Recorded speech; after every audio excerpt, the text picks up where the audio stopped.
Bonjour, Charles-André Gandin, chercheur CNRS en poste au Centre de mise en forme des matériaux de mine ParisTech, basé à Sophia Antipolis.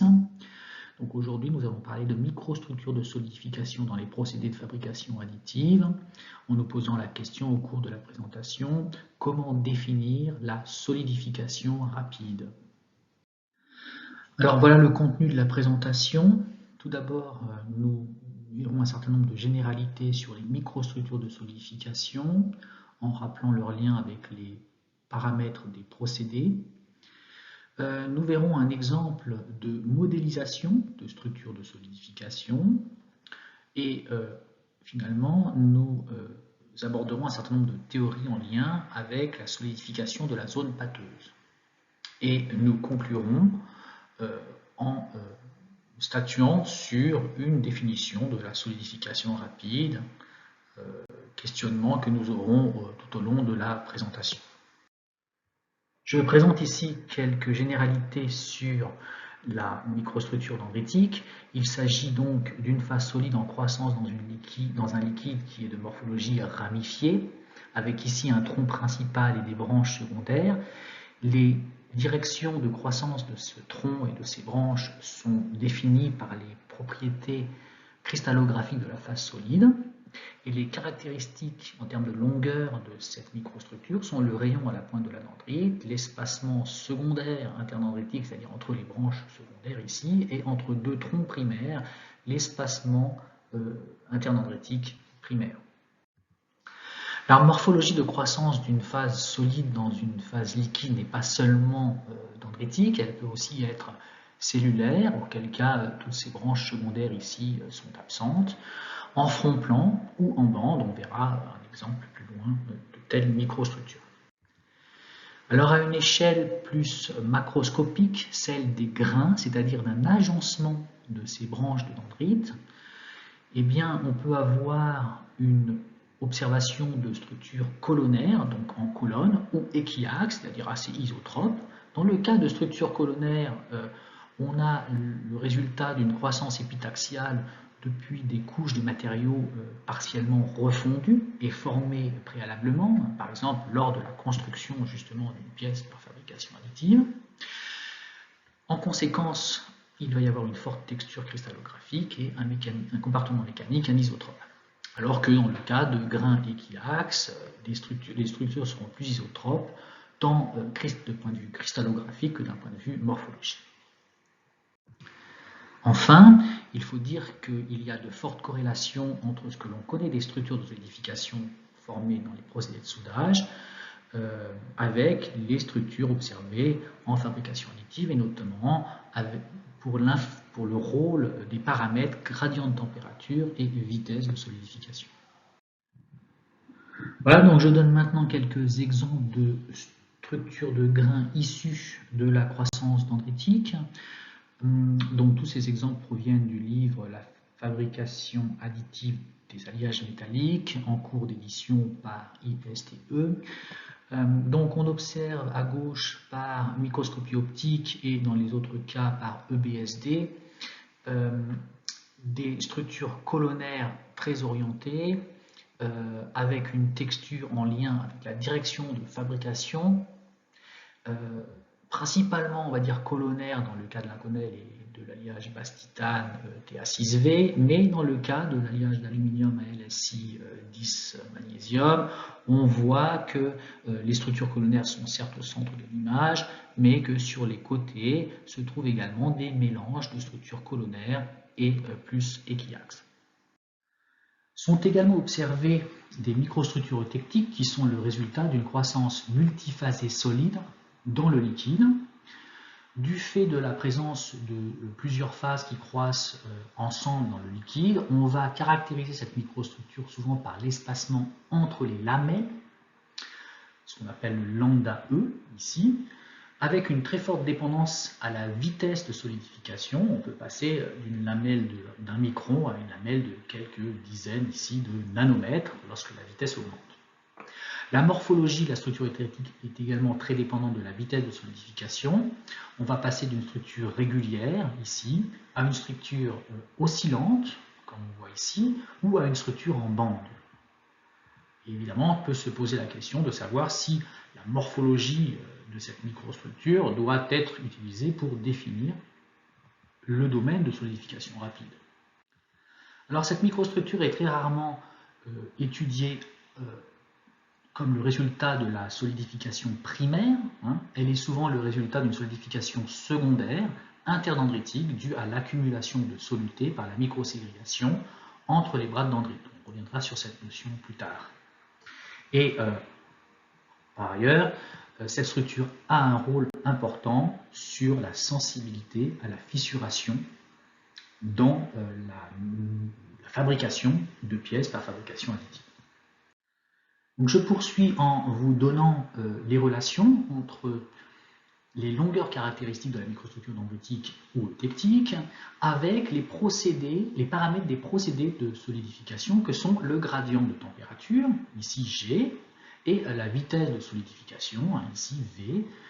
Et donc on voit que globalement, ces longueurs caractéristiques diminuent lorsque le gradient et ou la vitesse de solidification sont augmentés. Alors on peut traduire ça grossièrement en disant que lorsque le produit G fois V, qui est donc la vitesse de refroidissement, augmente, alors la taille de la microstructure diminue, ce qui est traduit ici par le fait que la microstructure devient plus fine lorsque le produit G fois V va augmenter, et on peut hiérarchiser ainsi les procédés en disant que globalement le procédé WAM aura des microstructures moins fines que le procédé LPBF.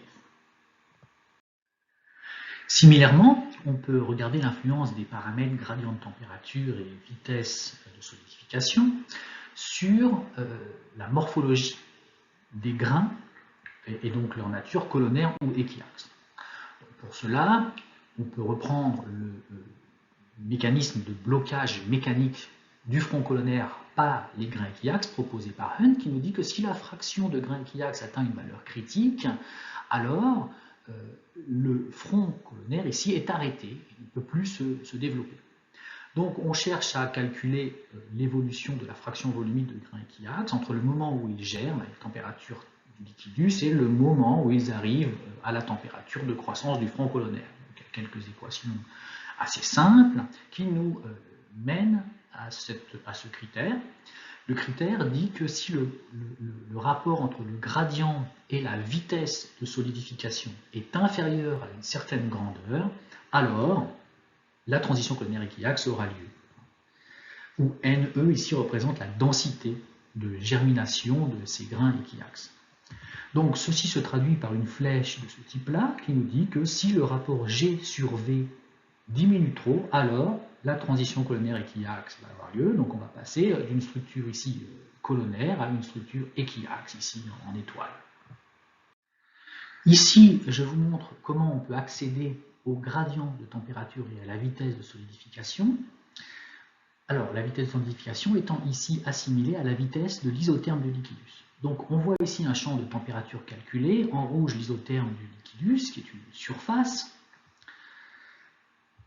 Et sur la droite, je représente, alors à droite, le champ de vitesse de solidification, c'est-à-dire la vitesse de l'isotherme du liquidus sur la surface du liquidus, et à gauche, le gradient de température sur l'isotherme du liquidus. Donc ce que l'on voit, c'est que à peu près dans cette zone-là, on a du bleu foncé correspondant à une vitesse nulle. Derrière, on a des vitesses entrantes dans le bain liquide, ce qui signifie qu'on va solidifier, alors qu'en dessous, on a des vitesses sortantes du bain liquide, ce qui veut dire qu'on va refondre la matière, puisque là, la source de chaleur se déplace suivant le vecteur V0 que l'on voit ici à gauche dans l'image. Si on représente maintenant l'évolution des champs gradient et vitesse juste sur cette ligne AB, le long de cette ligne A et B, on voit que le gradient de température diminue fortement, que la vitesse part de 0 et va jusqu'à pratiquement la vitesse de la source de chaleur, 1 mètre par seconde, que le produit G fois V du coup va augmenter, c'est-à-dire que la microstructure sera de plus en plus fine lorsqu'on va aller du point A vers le point B, et qu'au contraire, le rapport G sur V lui va diminuer, ce qui fait que lorsqu'on ira du point A au point B, on aura plus de chances d'attraper une structure équiaxe vers le point B que vers le point A. Alors une autre observation, c'est que le champ de vitesse calculé part de 0 et va jusqu'à pratiquement 1 mètre par seconde. Donc, à partir de quand et à partir de quelle vitesse pouvons-nous dire qu'on a une solidification rapide? Il n'est pas évident de dire quel domaine du bain en solidification est caractérisé par une solidification rapide. Donc après cette introduction un peu longue, je voulais vous donner un premier exemple de modélisation de structure de solidification par une méthode directe dite des automates cellulaires. Alors il existe dans la littérature plusieurs méthodes de modélisation directe des microstructures, suivant l'échelle à laquelle on veut une information. On peut penser à la dynamique moléculaire, au champ de phase, aux automates cellulaires. La méthode de la mécanique des milieux continus, elle, donne accès, par exemple, à des gradients vitesse qui eux-mêmes peuvent être utilisés, comme j'ai montré précédemment, pour accéder à des longueurs caractéristiques, mais ne permettent pas un accès à une représentation directe de la microstructure. Alors, ces différentes méthodes correspondent bien aussi à différentes méthodes d'observation de la matière. Donc, dans tous les cas, suivant l'échelle à laquelle on veut travailler, on va être obligé d'adapter le choix de la méthode. Donc, dans la suite, je vous présente une utilisation de la méthode des automates cellulaires. Donc, on part d'une solution élément fini de la résolution de la mécanique des fluides et des bilans d'énergie, incluant la convection dans le liquide avec différentes forces existantes à l'interface métal-gaz, qui génèrent ces écoulements de liquide que l'on représente ici. On voit une animation ici du champ de température et de la formation du cordon réalisé par une fabrication additive laser LPBF sur un Inconel 718.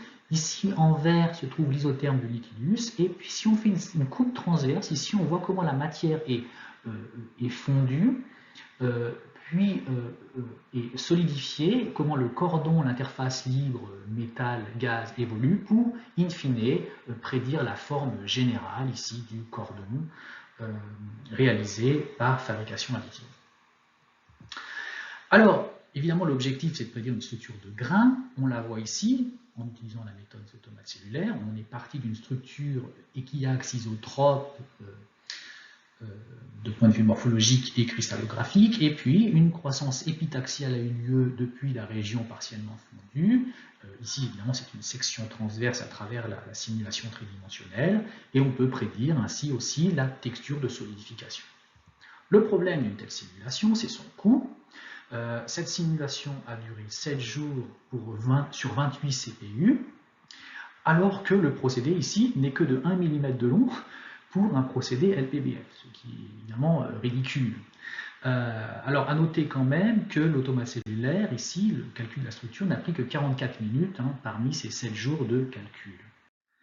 Donc, la solution à ce problème de coût, c'est d'extraire de la simulation thermo-hydraulique complète la forme du dépôt et le champ de température pour venir les imposer dans un domaine élément fini qui ne calcule pas les écoulements ni de la matière ni de l'énergie, mais qui les impose pour venir derrière les utiliser pour calculer la structure de solidification. Et ainsi, on peut créer plusieurs cordons juxtaposés, plusieurs stratégies de balayage et plusieurs couches de matière pour former une pièce par fabrication additive.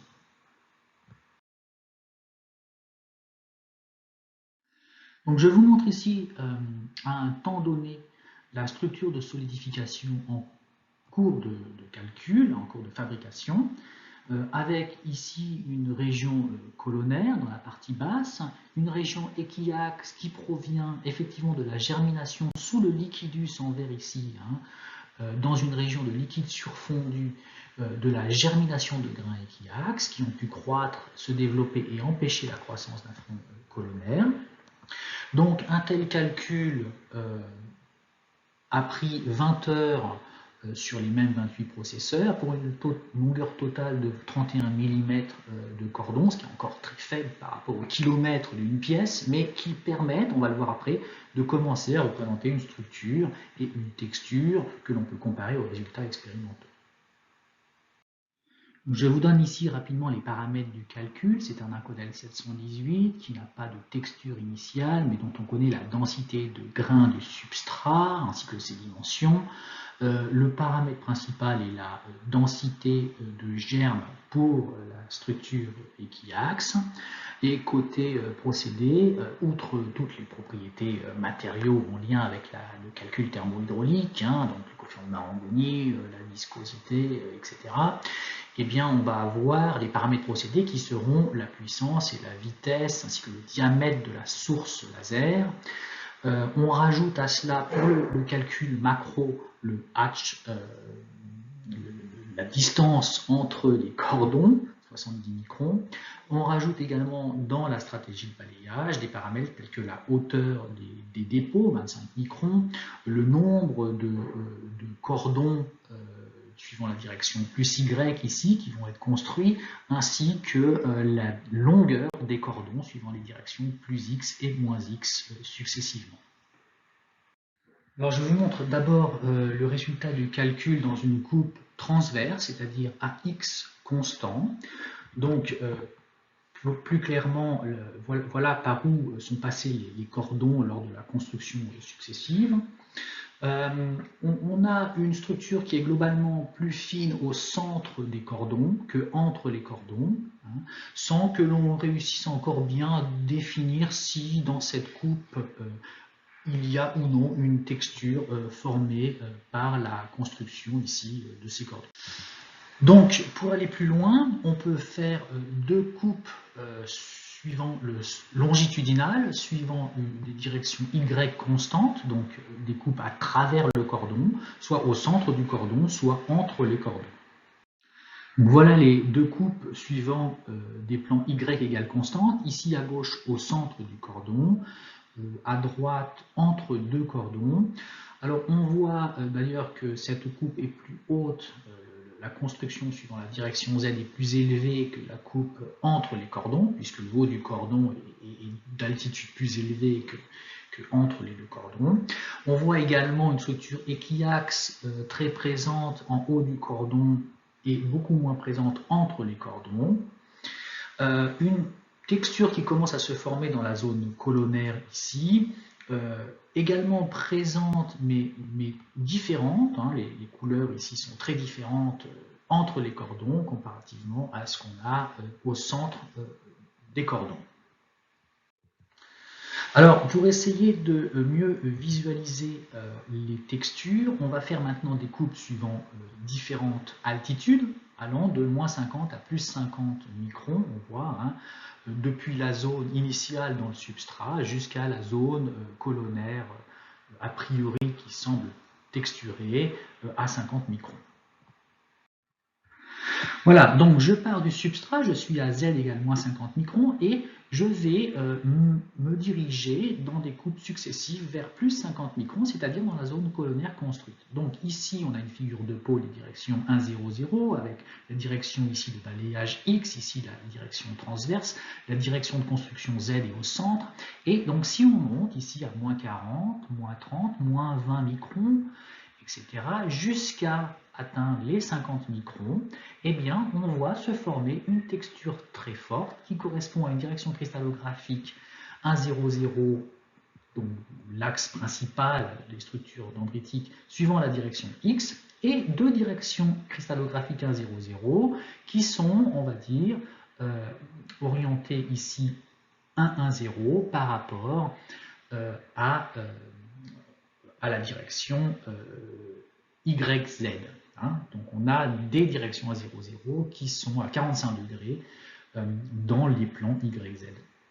Ce qui correspond ici à ces couleurs vert clair, jaune clair, ici jusqu'au violet clair, lorsqu'on se déplace de là à là, et qui explique ces couleurs entre les passes qui sont maintenant simulées. Au centre des passes, par contre, on devine qu'il y a toujours un mélange de couleurs avec peut-être un peu plus de couleurs rouge foncé qui correspondent à des directions 1, 0, 0 qui sont maintenues en croissance dans la direction Z compte tenu des gradients locaux de température. Donc au total, on a une forte texturation 1, 1, 0 par rapport à la direction de construction Z, ce qui est corrélé aussi à la position des cordons les uns par rapport aux autres et une structure équiaxe, enfin une structure plus fine, notamment équiaxe, puisque c'est à cet endroit-là, en haut et au centre des traces, que le rapport G sur V est le plus faible. Voilà, alors ces simulations sont comparées qualitativement avec des résultats de la littérature, où on voit bien ici sur un Inconel 718, alors avec des paramètres un peu différents d'un point de vue procédé, mais un balayage suivant plus ou moins X, où on voit bien dans une coupe ici perpendiculaire à l'axe de construction Z, également cette préférence d'une texture suivant 1, 1, 0, pour la surface supérieure, ainsi que la distribution des structures de grains. Donc nous avons pour objectif une comparaison plus quantitative avec des données expérimentales. Ici à droite, un résultat d'une expérience réalisée au Centre des matériaux par Luc Lacoste dans une collaboration AFH avec la société ADUP. Et à gauche, la simulation réalisée, assez préliminaire, ici une simulation qui avait été réalisée par Théophile Camus, où la germination équiaxe n'était pas activée. Et donc ça, c'est un projet en collaboration dans AFH avec également le CETIM pour le financement de la thèse de Théophile Camus. Donc, on passe maintenant à la solidification de la zone pâteuse. Donc, je commence par une observation qui est ici une structure de solidification dans un alliage binaire aluminium-nickel. Donc, dans cet alliage de composition C0, la température de liquidus est ici. Sous cette température croît une structure dendritique avec une certaine surfusion, donc une température plus basse à la pointe de cette dendrite que la température du liquidus de l'alliage, donc l'équilibre thermodynamique du mélange solide-liquide.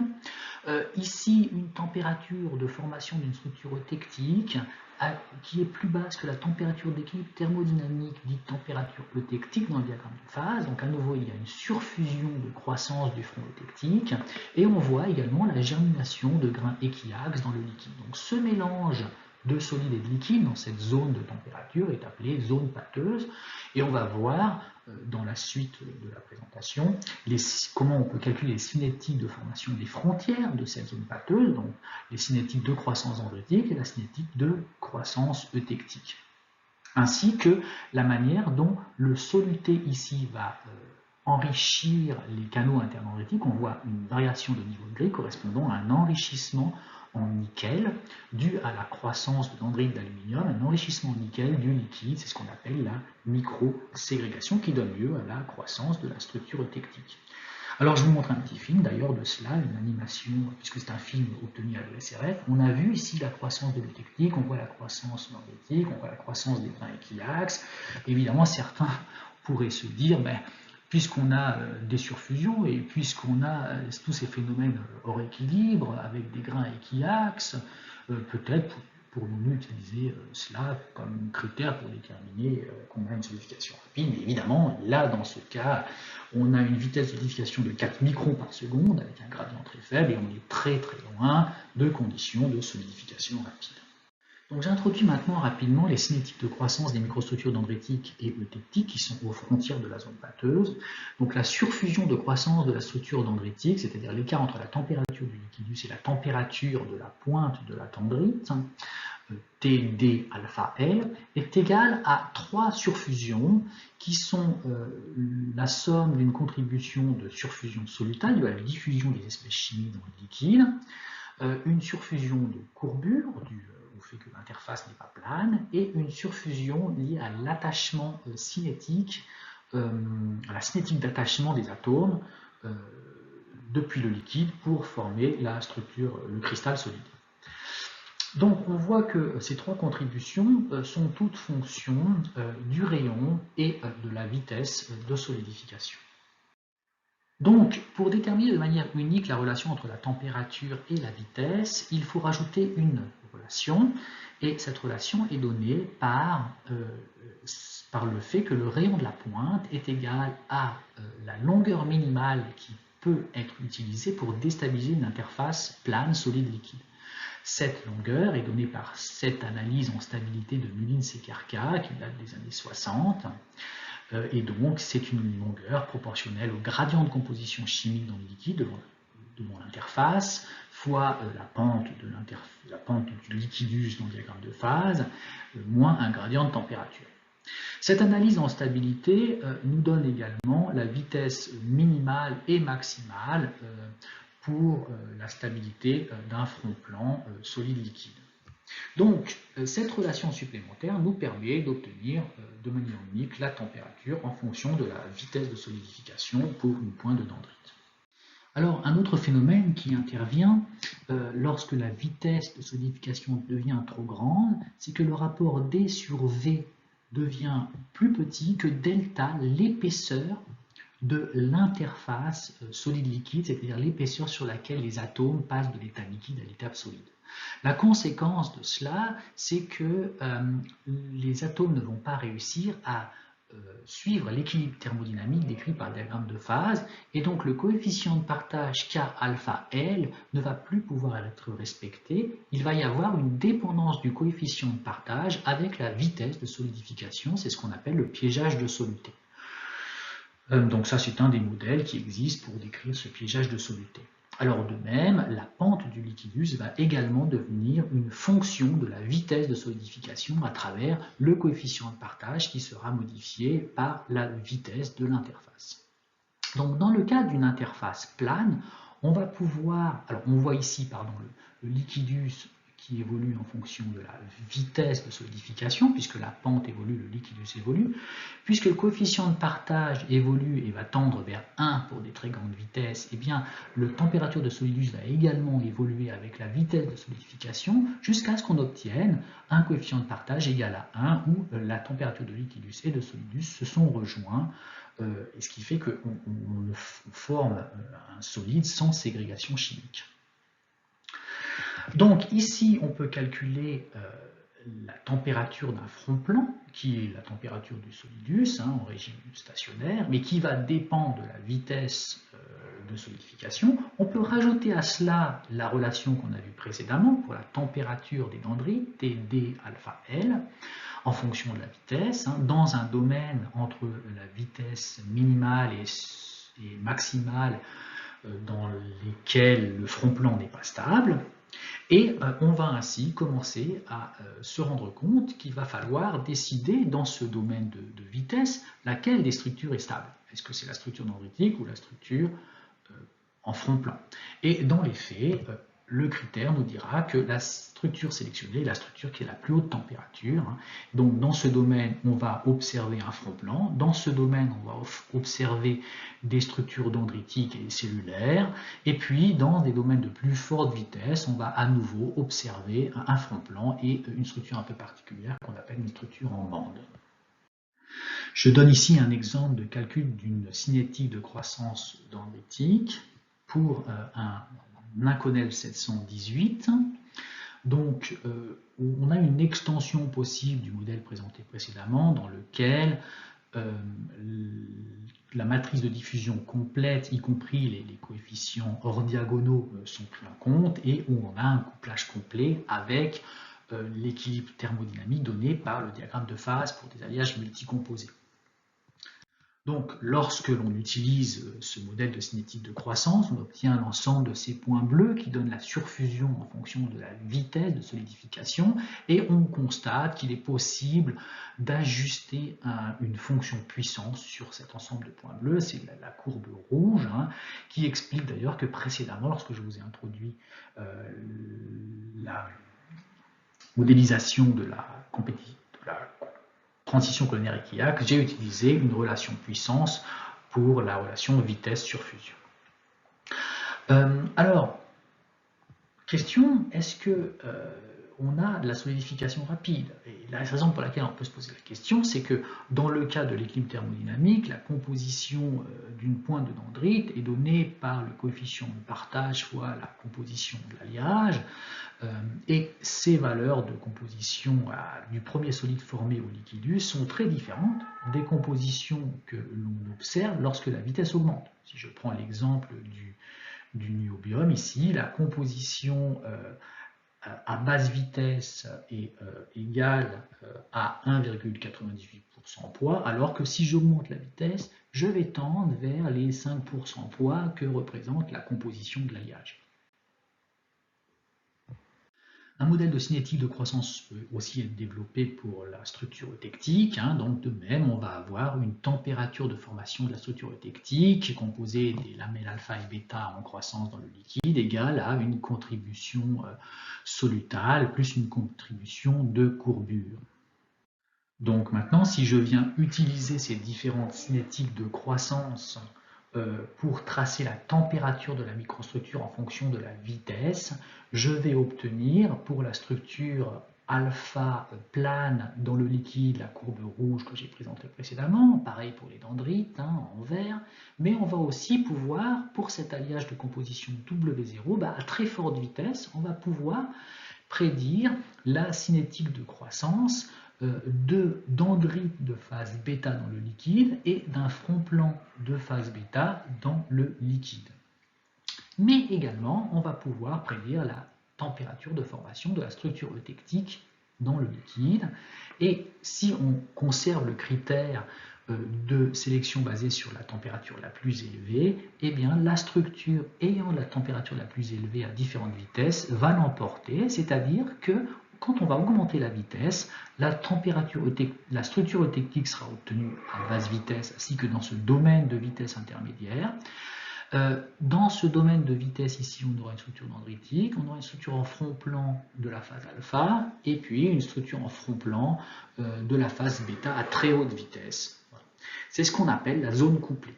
Alors évidemment, donc là c'est les résultats de l'analyse, évidemment.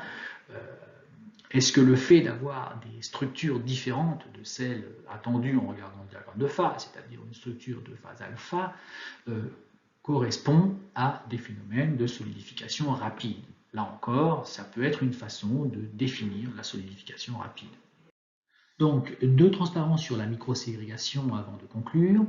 La microségrégation, c'est donc la redistribution des espèces chimiques entre les phases solides et liquides au cours de la solidification. Ici, on voit un exemple dans un acier 316L d'accumulation de chrome et de molybdène aux interfaces entre les cellules de solidification.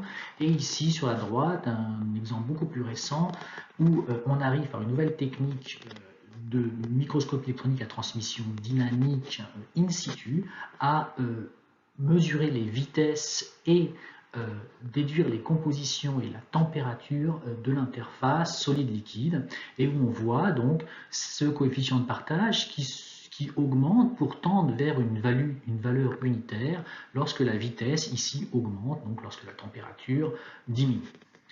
Donc la microségrégation est une chose réelle, observée, qui est augmentée de par le fait d'une diffusion lente dans le solide, mais qui est surtout réduite de par le fait d'une augmentation de la surfusion de croissance de la microstructure dendritique et réduite également du fait à haute vitesse du piégeage de soluté. Il y a assez peu de modèles qui permettent de calculer la microségrégation en solidification rapide. J'en cite un en particulier, le modèle de Tong et Beckerman, développé il y a une bonne vingtaine d'années, qui permet de suivre la composition de la phase solide alpha en croissance dans le liquide en fonction de la fraction de la phase alpha. Donc ce sont ces grandeurs qu'on trouve ici dans ce graphe, en fonction donc d'un certain nombre de paramètres que sont les nombres de Fourier dans le solide et dans le liquide, donc qui viennent caractériser la capacité de l'espèce chimique à diffuser au cours du procédé de solidification, et ainsi que le troisième variable, le nombre de Peclet chimiques qui va donc être lié au rayon de la pointe de la dendrite et à sa vitesse. En fait, le nombre de Fourier dans le liquide ici est directement estimé par l'intermédiaire de ce nombre de Peclet chimiques. Alors ce que l'on trouve avec ce modèle, c'est que on va retrouver les limites usuelles de ce type de modèle, le modèle de Gulliver-Child quand le nombre de Fourier dans le solide sera nul et celui dans le liquide sera grand. Lorsque les deux nombres de Fourier seront grands, on va retrouver le modèle de la loi des leviers, un modèle intermédiaire développé précédemment par Wang et Beckerman en 1993.